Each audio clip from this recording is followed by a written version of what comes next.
What is the loan moratorium? What does the interest on interest waiver mean for you? So much confusion has surrounded this issue, and it has led to a lot of frenzy amongst borrowers and even among banks, right from the execution to the process of its implication. On FII today, we discuss the math of the moratorium. I'm Sonal Mehrotra Kapoor. Let's get started. Now, the government has officially given banks and lending institutions the nod to credit money for interest on interest or compound interest charged on outstanding loans during the 6-month moratorium period.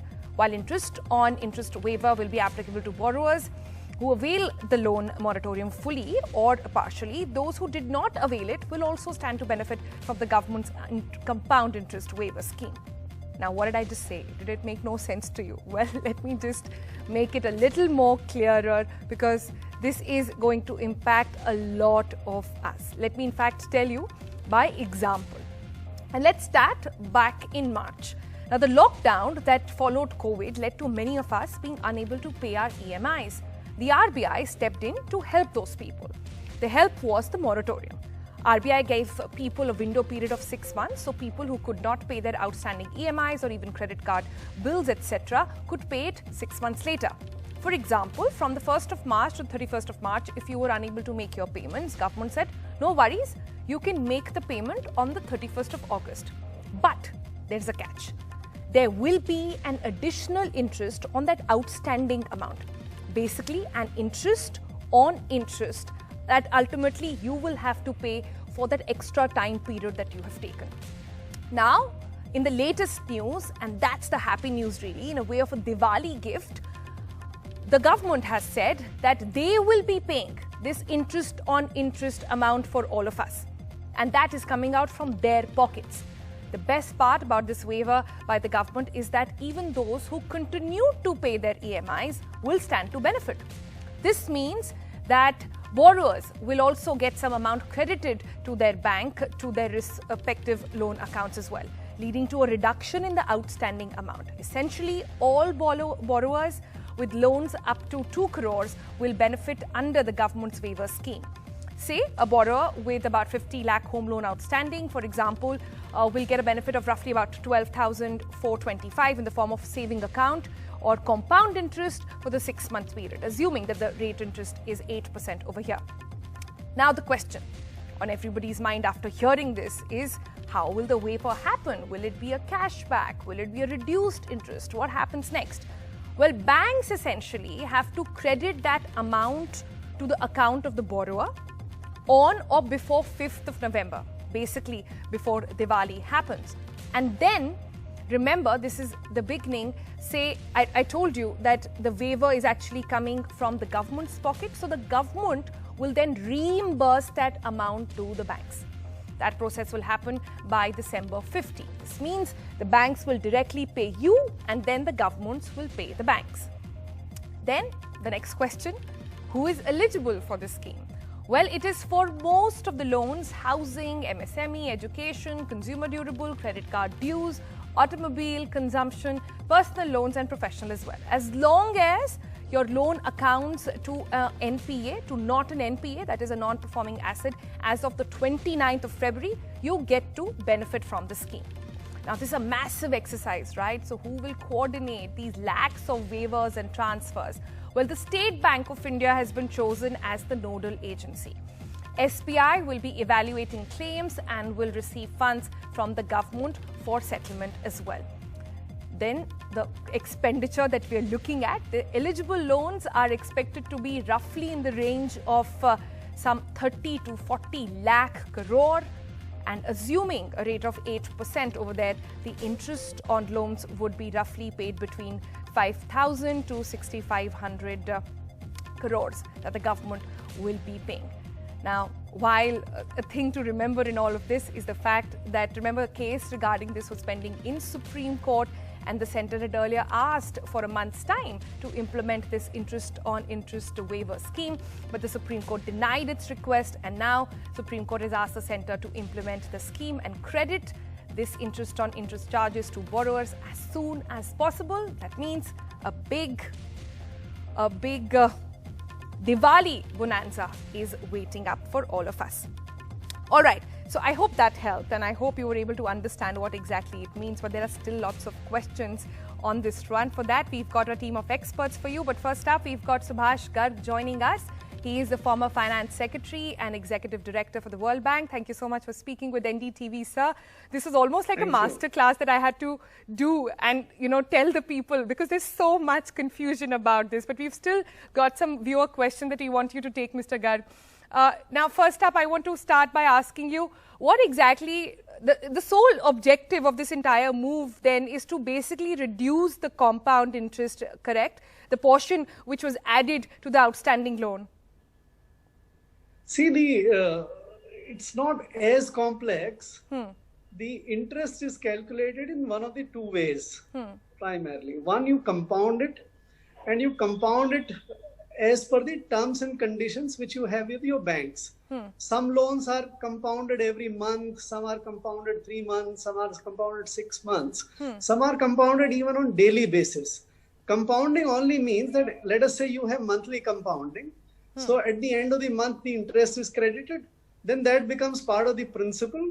And then next month when you calculate on the total interest plus the principal, right? Simple interest is for the period of 6 months where you calculate only at one single rate of interest, right? So there is some additional interest which you pay when the interest gets compounded. That's the part which is the government offering to bear, right? All calculations have been made. It might be about 5,000 to 6,000 crores. But in essence, this is the difference between a little higher rate of interest or interest charge based on compounding and little lower rate of interest based on simple interest. Right. All loans which are on simple interest, there is no difference, right? So that is what is being made available. Right. So this is likely to essentially then reduce the future repayment burden on millions of small borrowers in the country. Would that be correct? No, it's not future reduction. So for this 6 months period, whatever additional it comes to, in some case it might come to 1,000, in some case 2,000, 3,000 or lower. That additional interest will be credited by the bank on behalf of the government in your account, right? And then it goes on as it was from the 31st of August. So from 31st of August, there would not be any difference in your loan account as it was earlier. All right, but you're saying that the reduction in outstanding will also lead to, will not lead to reworking of the entire repayment schedule? The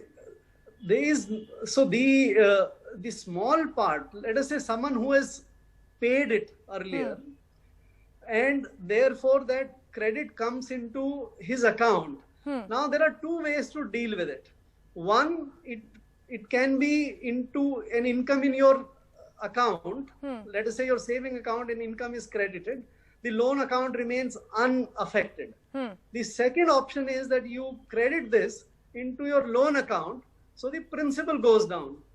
My sense is that the amount would be credited into your saving account, not in your loan account, and therefore the principal will remain unaffected. It's a little bit of ex gratia, a little bit of extra income which you have got into your saving account. That is the way I think it will work. Okay. And who do you think, Mr. Garg, then stands to benefit the most from this scheme? See, all people who had loans are the beneficiaries.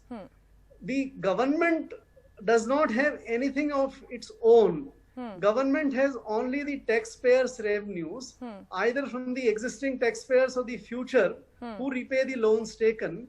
So in a way, it only amounts to socializing the interest burden, additional interest burden on account of the compounding rate of interest. I like how you said that. Instead of a specific person bearing it, now every one of us, the taxpayers, will bear it. Right. Well, that's one way to look at it. Thank you so much, Mr. Garg, for shedding light on this sort of complex, well, You don't find it complex. Everybody else who's calculating every penny of their EMI surely finds it very complex. So thank you for your thoughts on this and joining us on FYI. Thank you very much.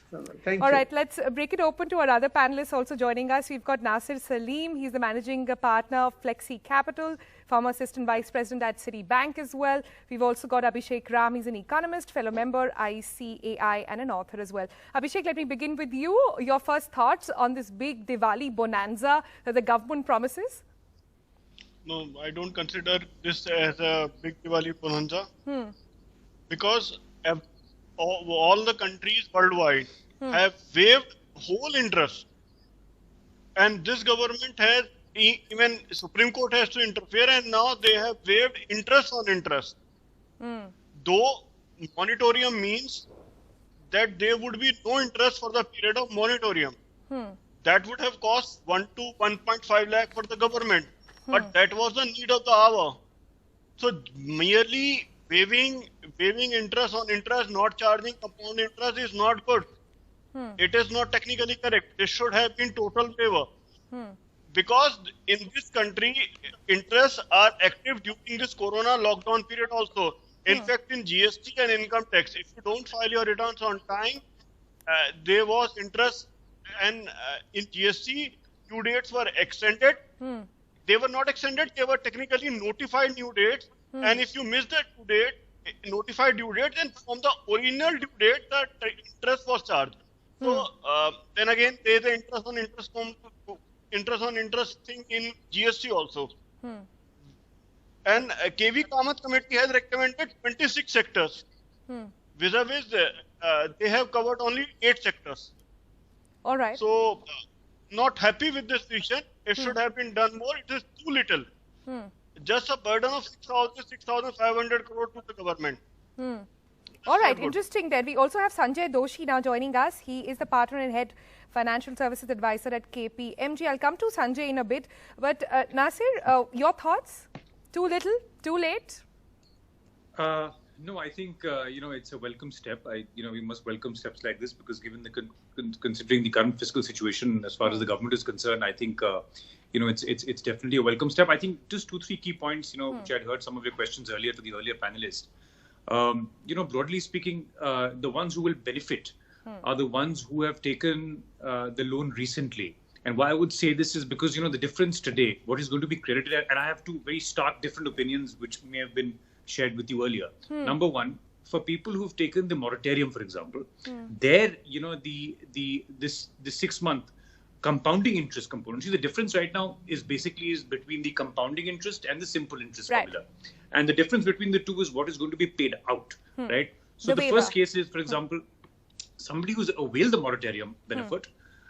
In that case, the interest portion of that person or individual's EMI will be added back to the outstanding principal component, and the new EMI is then calculated for the remaining loan tenure. That's the way it's going to be for somebody who's on the who's availed the moratorium.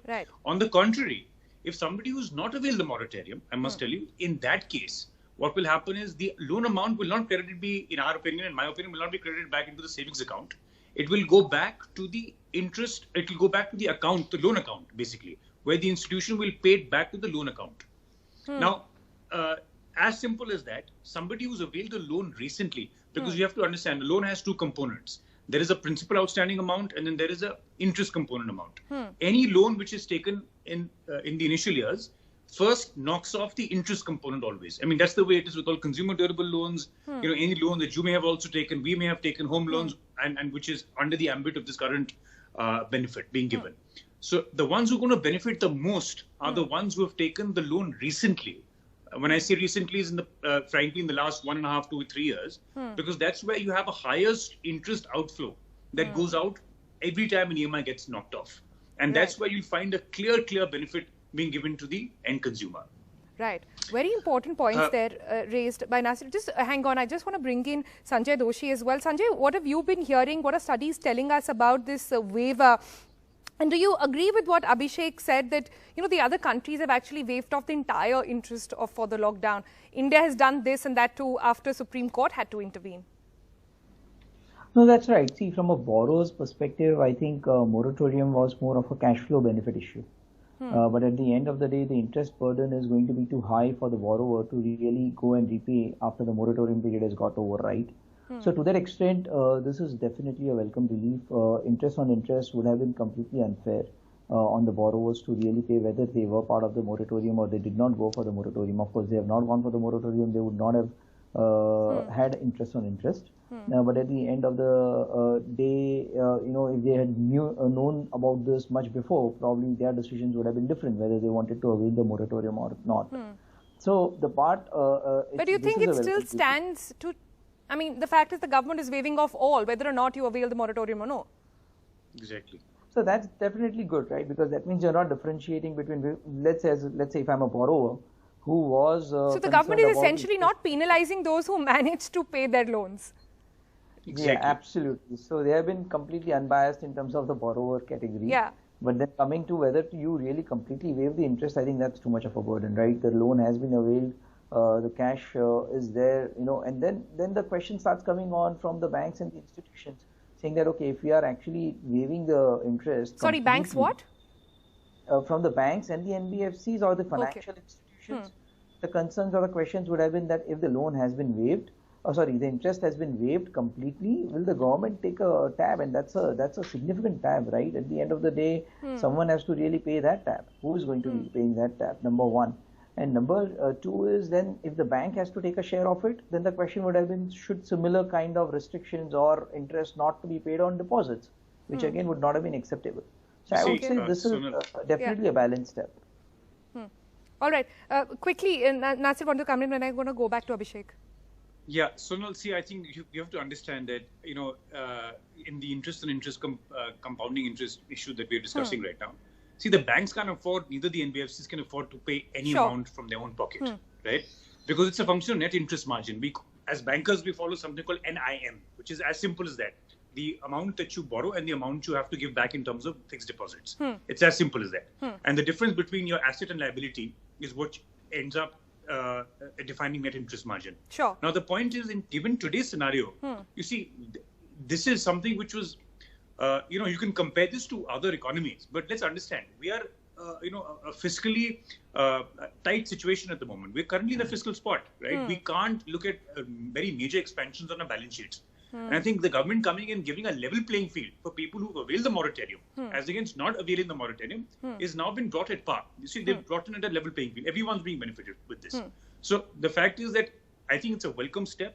Also, RBI will also be very happy to hear this because, intervention could have come in from the Supreme Court. That's a separate story. That's more, it's not something which is banking related. It's more like, it's a political issue. But having said that, I think it's a welcome step, and clearly it's going to benefit a lot of people, because at the end of the day, for someone like me or someone like, broadly that I can speak for, who is not availed the moratorium, I'm getting that extra incentive today because, they feel that I've got a good track record and therefore I should be given. Because the other condition which is very important, I must tell you, is that your account, which is very, very important, Sonal, which you must understand, is that your account has to be fully functional and it has to be in a normal operating state as of 29th of February in order to get this benefit. All right. It's good to get that clarification. I want to go back to Abhishek Ram on that. Abhishek, you said there are some sectors which have not been covered. Can you highlight which one are they? So what they have covered micro, small and medium enterprises, education, housing, consumer durables, credit cards, automobile, personal, professionals and consumption. Right. So now the sectors which are left are related to pharma sector, aqua, these kind of sectors, these are left.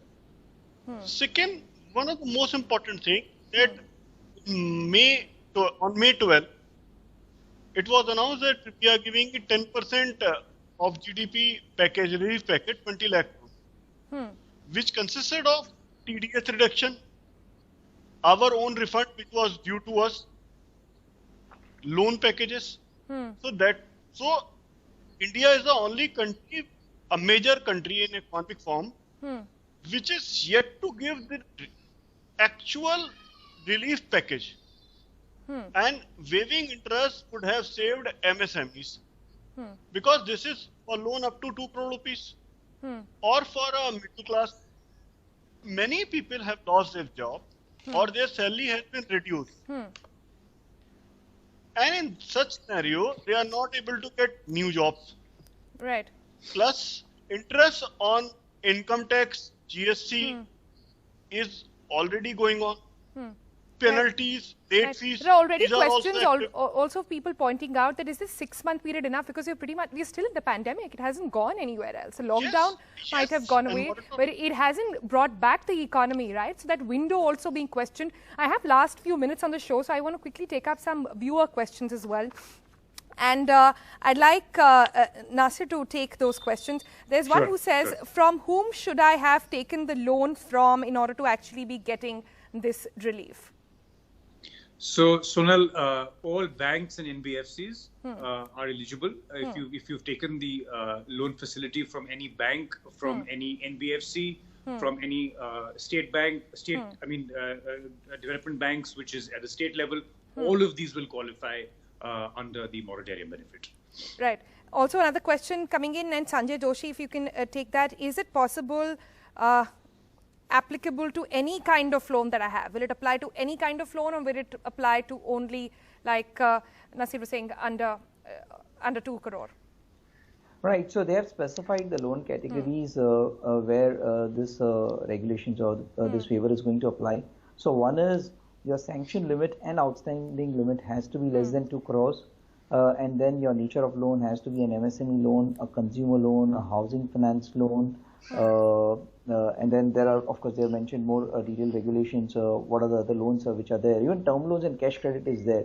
So to that extent, though they have not covered the widest sector, but people who have been an MSME or SME in that particular sector, of course, if their outstanding limit or sanction limit is below 2 crores, those are covered. One And important do we point have is any when we are figure looking at- in terms of how many they are at the moment? There are some rough estimates that are doing the rounds, but is there any study or any indicator of how many people will perhaps stand to benefit from this, and perhaps how many will stay out?